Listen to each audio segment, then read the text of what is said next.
હવે આગળ વાત કરીએ તો આમોદ પાસે પસાર થતા રાષ્ટ્રીય ધોરીમાર્ગ 64 ખખડગત બનતા વાહન ચાલકોને હાલાકી ભોગવવાનો વારો આવ્યો છે।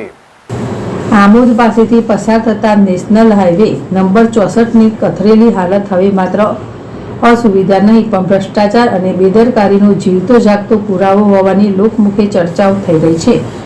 શું જ્યાં સુધી કોઈ મોટો અકસ્માત નહીં થાય ત્યાં સુધી તંત્રની આંખ નહીં ખુલે? મુખ્ય માર્ગ પર મોટા ખાડાઓ પડતા વાહન ચાલકોને ફરજિયાતપણે સર્વિસ રોડનો ઉપયોગ કરવો પડે છે, જેના કારણે સર્વિસ રોડની હાલત પણ અત્યંત દયનીય બની છે। વાહન ચાલકોએ ક્યાં જાય, મુખ્ય માર્ગો કે સર્વિસ રોડ? આ સવાલ હવે હાસ્યપ્રદ બની ગયો છે, કારણ કે બંને માર્ગો પર મુસાફરી કરવી જીવનું જોખમ લેવા બરાબર છે। મોટી ટ્રકોના ટાયર તૂટવા, કારના ચેમ્બર અને સ્ટીયરિંગ રોડ તૂટવા જેવા અકસ્માતોની રોજિંદા બની ગયા છે। આટલી ગંભીર પરિસ્થિતિ હોવા છતાં સંબંધિત અધિકારીઓના કાને જૂ પણ રેંગતી નથી। સ્થાનિક લોકો અને વાહન ચાલકો આ બેદરકારી સામે ભારે આક્રોશ તેઓ ખુલ્લેઆમ આરએમબી વિભાગને શ્રાપ આપી રહ્યા છે।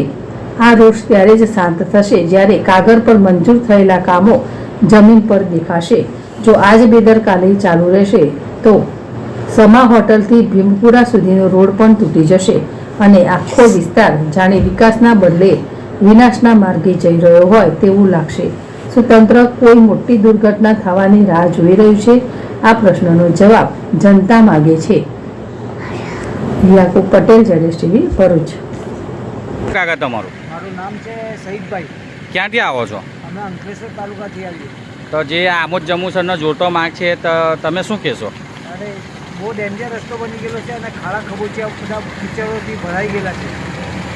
તમે શું અપેક્ષા રાખો છો? કોઈ કાર્યવાહી કરવા તૈયાર નથી।